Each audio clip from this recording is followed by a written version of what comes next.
अस्सलाम वालेकुम नाज़रीन, वेलकम टू माय चैनल इलाज बिलग़िज़ा। आज का हमारा टॉपिक फलों के शिफा बख्श अज्जा। कुदरत ने हमें कुछ ऐसे फल अतिया के तौर पर बख्शे हैं जो मखसूस अमराज का भरपूर मुकाबला करते हैं और इन ख़ास अमराज को भाग जाने पर मजबूर कर देते हैं। यह बात हमेशा जहन में रखनी चाहिए कि जब किसी फल से किसी खास बीमारी का इलाज शुरू किया जाए तो इस दौरान इस मखसूस फल या इसके जूस के सिवा कोई और फल या जूस मरीज को नहीं देना चाहिए। जैसे इलाज बिलग़िज़ा के तौर पर जब लीमू का रस इस्तेमाल कराया जा रहा हो तो मरीज को कोई फल या जूस नहीं देना चाहिए। लीमू का जूस भी बाकायदा खाने से तकरीबन निस्फ घंटा पहले पिला देना बेहतर है।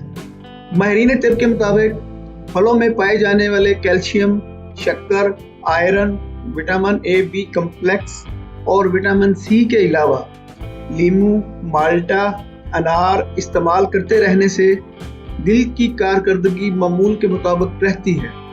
ये सारे अज्जा बुढ़ापे में भी इंसान को सेहतमंद रखते हैं, जबकि आम, खजूर और सेब ऐसे फल हैं जो बराह रास्त जिस्म के मरकजी निज़ाम असाब को तक़वियत मुहैया करते हैं। इन फलों में पाई जाने वाली phosphorus, vitamin A, vitamin B complex और ग्लूटामिक एसिड असाब पर मतवी और महफूज असर डालते हैं। इन फलों को बाकायदा इस्तेमाल करते रहने से याददाश्त तेज़ हो जाती है, जहन थकावट महसूस नहीं करता, बेख्वाबी, तनाव, हिस्टेरिया और जहनी दबाव से इंसान को निजात मिल जाती है।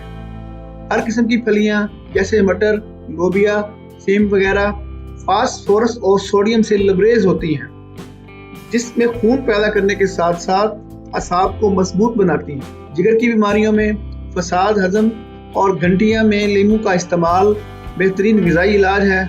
तरबूज गुर्दों की सफाई के लिए उम्दा खुराक है। तरबूज न सिर्फ गुर्दों की सफाई के दौरान पानी का निकास करता है बल्कि अपने मदनी अज्जा के जरिए शिफा बख्श दवा भी बन जाता है। अनार और अनानास की मस्कन तासीर से नज़ला की शिद्दत में कमी आ जाती है। ये दोनों फल काही के बुखार और सांस की बीमारियों में मुफीद साबित होते हैं, जबकि ग्रेप फ्रूट से ज़ुकाम का इलाज किया जा सकता है। ग्रेप फ्रूट का जूस निज़ाम अखराज को मुअस्सर बनाने के साथ साथ इन्फेक्शन को भी दूर करता है। अंगूर, सेब और अंजीर जैसे ताज़ा फल जो पूरी तरह पके हुए हों दिमाग को बहुत नफ़ा पहुँचाते हैं। इन फलों में आसानी से जज़ब हो जाने वाली शक्कर की उम्दा और नफीस इक़साम भी पाई जाती हैं। जो ही ये तबई तवानाई में तब्दील होती है तो इंसानी दिमाग को तरोताज़ा कर देती है। मगज़, अखरोट दिमागी कमज़ोरी का उम्दा इलाज है। फल तमाम बीमारियों को रोकते हैं और इस्तेमाल करने वाले को चाक चौबंद, मुस्तैद और तवाना रखते हैं। खुराक में फलों का ज़्यादा इस्तेमाल करने वाले शख्स सेहतमंद ज़िंदगी गुजारने के काबिल हो जाते हैं। अगर आप भी इस अमल को मुस्तक़िलन अपना लें तो बुढ़ापे में भी जवानी का दमखम बरकरार रखने में कामयाब रहेंगे। मज़ीद सेहत के मुतल्लिक़ मुफीद मालूमात जानने के लिए हमारे चैनल इलाज बिलग़िज़ा को सब्सक्राइब करना मत भूलिएगा, ताकि हमारी नई वीडियोस आप तक पहुंच सकें, जिनमें ये बताया जाएगा कि आप अपनी खुराक, फलों, सब्जियों और जड़ी बूटियों के ज़रिए किस तरह अपना इलाज खुद कर सकते हैं। Thanks for watching, subscribe, like and share my video.